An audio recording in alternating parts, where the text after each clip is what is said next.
Hello, ladies and gentlemen. We have a few hours before we slide into the great fast of Ibuaja or Yom Kippur, if we want to use the Hebrew terminology for it, or atonement, if we want to say what we are going to do in the language called English. And today has been a very productive day.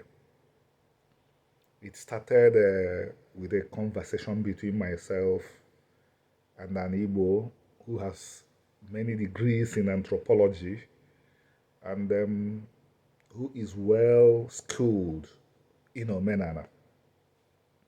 He lives in Cape Verde, and he opened the discussion by saying, Remy, there are a lot of people of Israelite origin, not Igbos, in the Cape Verde. I said, what do you mean? He said that what we heard from two Igbos who lived there actually, seems like there is basis to believe that some native Cape Verdeans came from the stock of Israel. Wanted to know more, and he informed me that he had a conversation with people from there who reeled out oral history, and a lot of things fell into place. He is well trained in anthropology, so he's able to sift the grain from the chaff. He's able to examine and understand information properly. And he mentioned Spain, Portugal, Italy, France as the places that these people came from. I put two and two together and arrived at four. People who live there, I've asked them questions.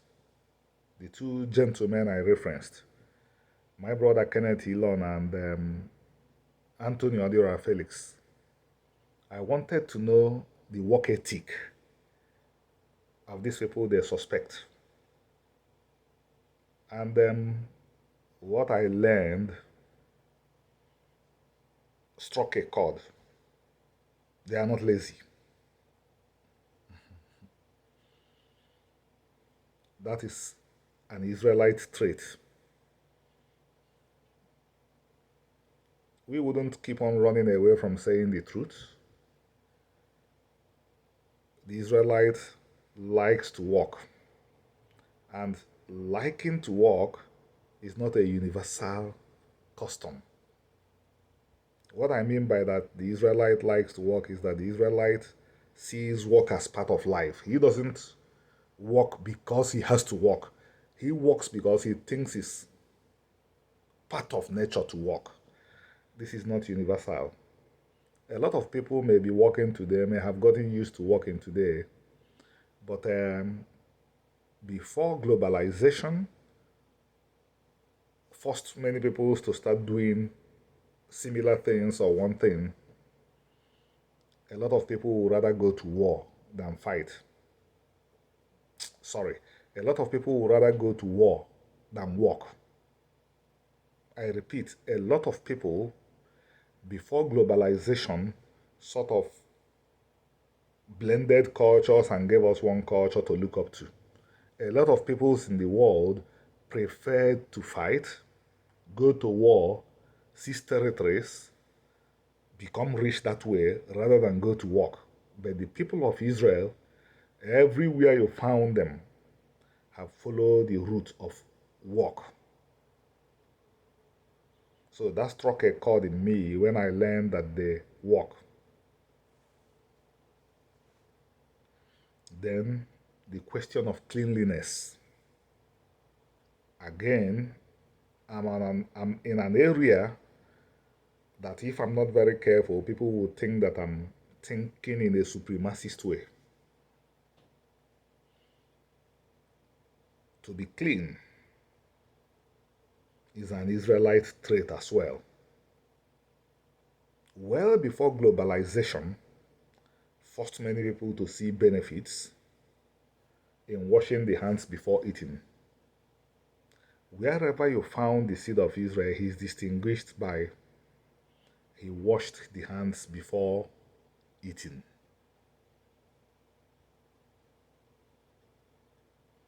Then, there are other things I heard that resonated, that spoke to me.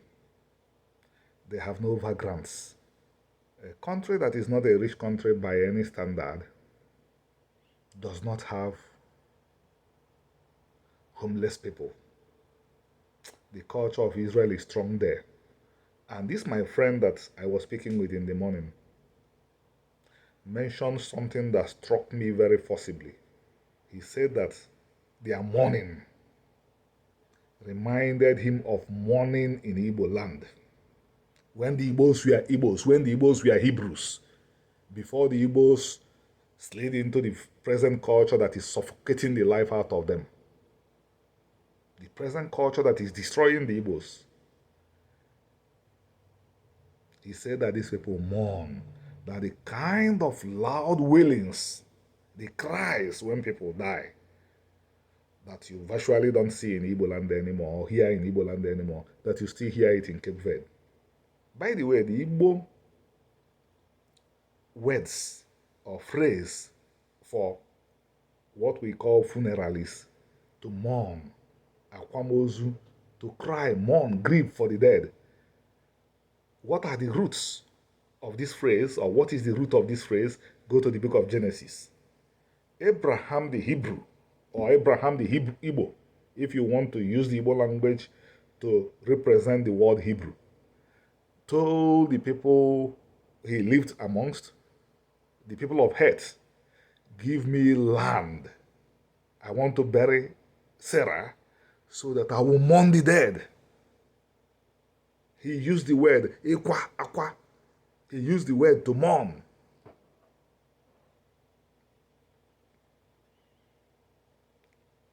I used culture to confirm what history has been speculating about, because there in Wikipedia there is information about some of the exilees from Iberia having ended up in Cape Verde, which is a good development, because ordinarily what we read is that they moved to the Ottoman Empire and they moved to Amsterdam. I've questioned why they should move to Amsterdam in one of my books. I think it was in Broken Paradise I questioned it.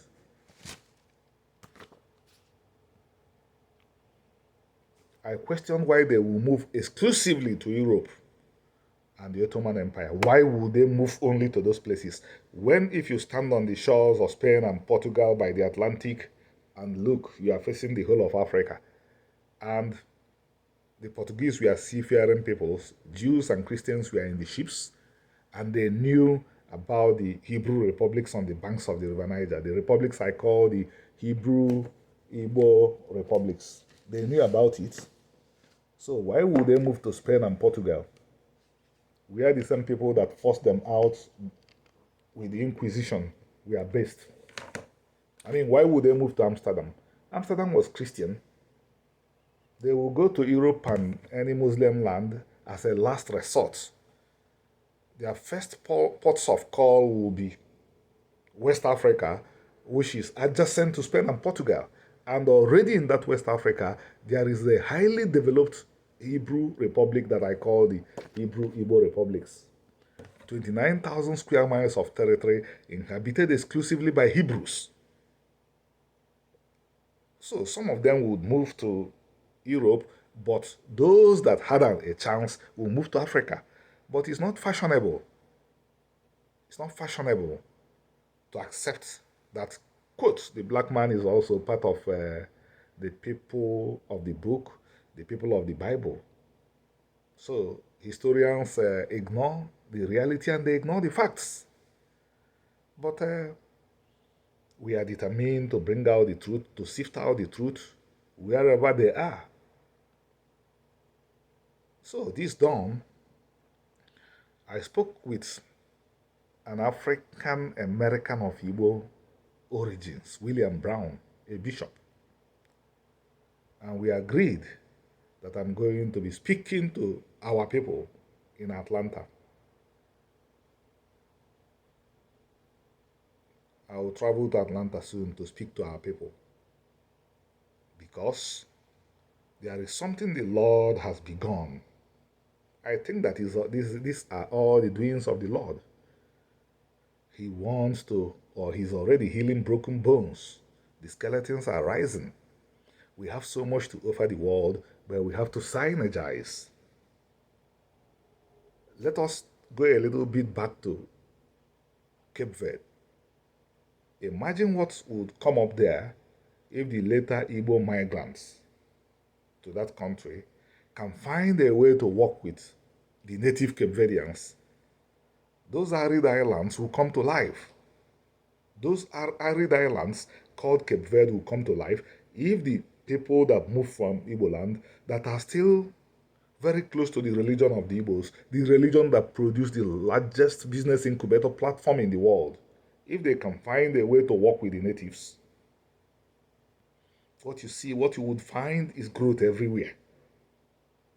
That island will move on the path of becoming like Singapore, those islands. And when the Igbos that moved from Igbo land recently and begin to interact more regularly, more frequently with Igbos like William Brown, Randall Benjamin, Rodney Frederick, you would find astronomical growth.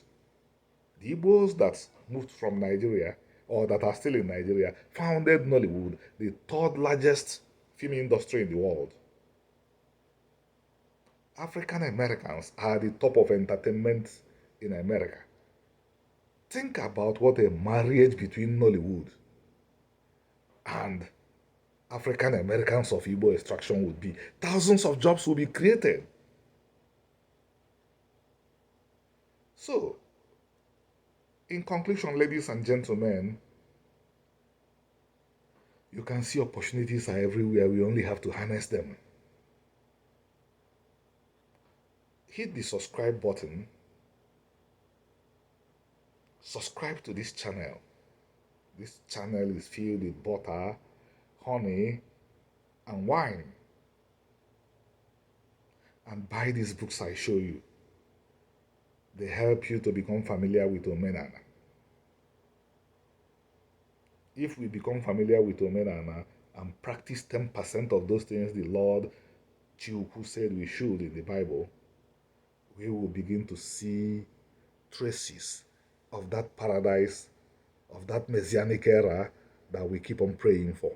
So, my brothers and sisters, have an easy fast, and may the Lord Chiuku continue to bless and prosper us.